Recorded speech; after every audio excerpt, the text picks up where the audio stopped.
बिस्मिल्लाहिर्रहमानिर्रहीम अस्सलाम वालेकुम। Welcome to my channel. I hope सब खैरियत से होगे, फिट होगे, मज़े में होगे। आज मैं आपके साथ बहुत ही मज़ेदार और सॉफ्ट वनीला स्पंज केक की रेसिपी शेयर करूंगी, जिसे हम बग़ैर अवन के और बग़ैर बीटर के बनाएंगे। ये केक ना सिर्फ बहुत ज़्यादा सॉफ्ट और टेस्टी बनता है, बल्कि मिनटों में रेडी भी हो जाता है।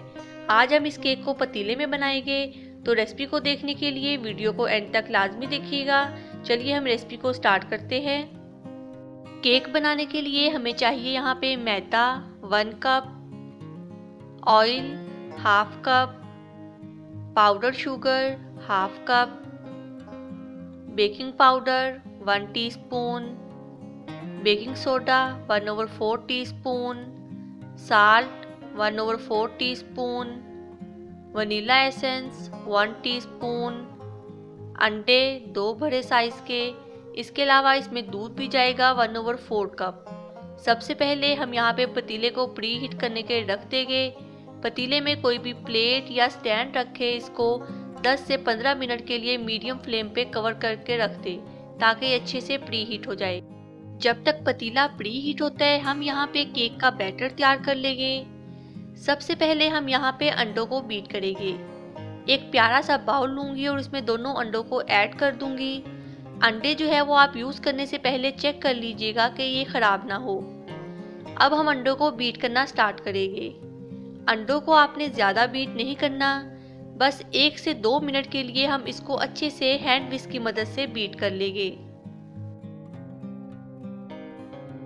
यहाँ बीट करते हुए मुझे 2 मिनट हो चुके थे।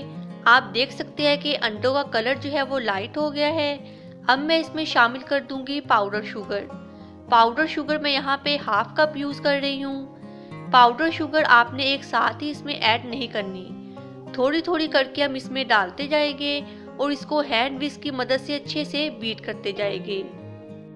पाउडर शुगर हम इस वजह से यूज़ करते हैं क्योंकि ये जल्दी बीट हो जाती है। अभी हम यहाँ पे इसको और बीट करेंगे। उस वक्त तक आपने इसे बीट करना है जब तक कि जो चीनी है वो अंडों में अच्छी तरीके से हल नहीं हो जाती। यहाँ बीट करते हुए मुझे 4 से 5 मिनट हो चुके थे। आप देख सकते हैं कि इसका टेक्सचर जो है वो कितना ज़्यादा क्रीमी बना है और कलर भी काफ़ी हद तक लाइट हो चुका है। अब मैं इसमें शामिल कर दूंगी ऑयल हाफ कप और साथ ही मैं इसमें ऐड कर दूंगी vanilla essence 1 teaspoon. Vanilla essence डालने के बाद हम दोबारा से इसको बीट करना स्टार्ट करेंगे और 1 से 2 मिनट के लिए हैंड विस्क की मदद से इसको अच्छे से बीट कर लेंगे।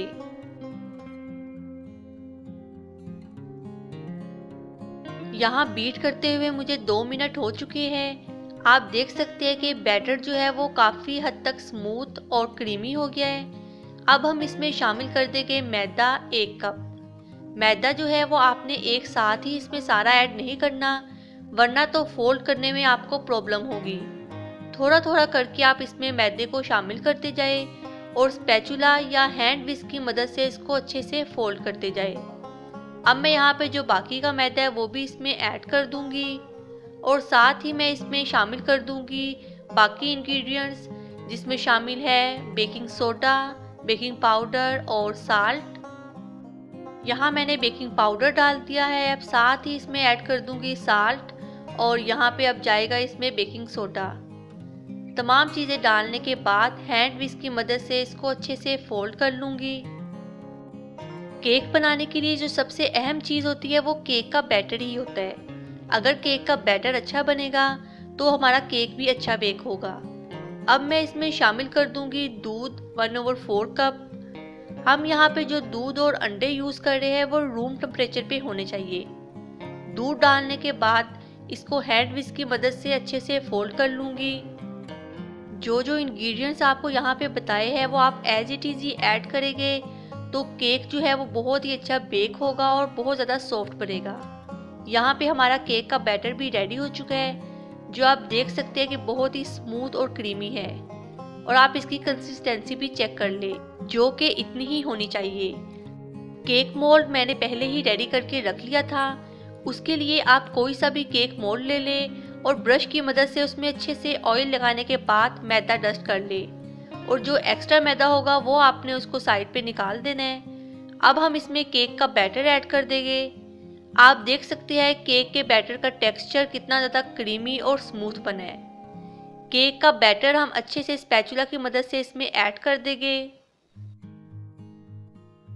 बैटर डालने के बाद हम इसको 6 से 7 मरतबा अच्छे से टैप टैप करेंगे, ताकि अगर इसमें कोई भी बबल्स वगैरह हो वो इसमें से ख़त्म हो जाए और जो हमारा केक का बैटर है वो इक्वली सेट हो जाए। यहाँ पे केक का बैटर सेट हो चुका है। अब हम इसको पतीले के अंदर रखेंगे। पतीला भी अच्छे से प्री हीट हो चुका है।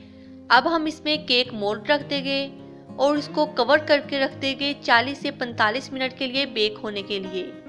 पहले 5 मिनट हम इसको मीडियम फ्लेम पे रखेंगे और उसके बाद हम इसको लो फ्लेम पे रख देंगे कवर करके, ताकि अच्छे से बेक हो जाए। यहाँ पे आप इसको ऊपर से कपड़े से भी कवर कर दें, ताकि इसकी जो स्टीम है वो बाहर ना निकले। 30 मिनट के बाद आप एक मरतबा चेक कर लीजिएगा कि केक बेक हुआ है या नहीं। अगर ना हुआ हो तो उसको 10 से 15 मिनट के लिए दोबारा कवर करके रख दे। मुझे यहाँ पे केक को रखे हुए 40 मिनट हो चुके थे। अब हम इसे छुरी की मदद से चेक कर लेंगे। यहाँ पे आप देख सकते हैं कि छुरी जो है वो अंदर से अच्छे से ड्राई निकली है, तो इसका मतलब है कि केक जो है वो बेक हो चुका है। अब हम इसे बाहर निकाल लेंगे। यहाँ मैंने केक को बाहर निकाल लिया है। अब हम इसे 15 से 20 मिनट के लिए कवर करके रख देंगे, ताकि ये अच्छे से ठंडा हो जाए। यहाँ पे केक जो है वो अच्छे से ठंडा हो चुका है। अब मैं छुरी की मदद से इसे केक मोल्ड से सेपरेट कर लूँगी और हम इसे एक प्लेट में निकाल लेंगे। केक जो है वो आपने अच्छे से ठंडा करने के बाद ही इसे केक मोल्ड से सेपरेट करना है। यहाँ पे मैंने केक को प्लेट में निकाल ली है। यहाँ मैंने केक की कटिंग कर ली है। आप अपनी मर्जी के हिसाब से केक की कटिंग कर सकते हैं। बहुत ही आसान और सिंपल रेसिपी है। आप इस रेसिपी को घर पे लाजमी ट्राई करिएगा। यहाँ पे आप देख सकते हैं कि केक जो है वो कितना ज़्यादा सॉफ्ट बना है। आप भी इस केक को घर पे लाजमी ट्राई करिएगा और मुझे कमेंट सेक्शन में बताना मत भूलिएगा कि आपको आज की रेसिपी कैसी लगी। और अगर आपको मेरी वीडियोस अच्छी लगती है तो इन्हें लाइक करें और अपने फ्रेंड्स और फैमिली से शेयर करना मत भूलिएगा। और अगर आपने अभी तक मेरे चैनल को सब्सक्राइब नहीं किया तो अभी मेरे चैनल को सब्सक्राइब करें और बेल आइकन को प्रेस करना मत भूलिए, ताकि हर नई आने वाली वीडियोस का नोटिफिकेशन आपको मिलता रहे। नेक्स्ट वीडियो तक के लिए अल्लाह हाफिज़।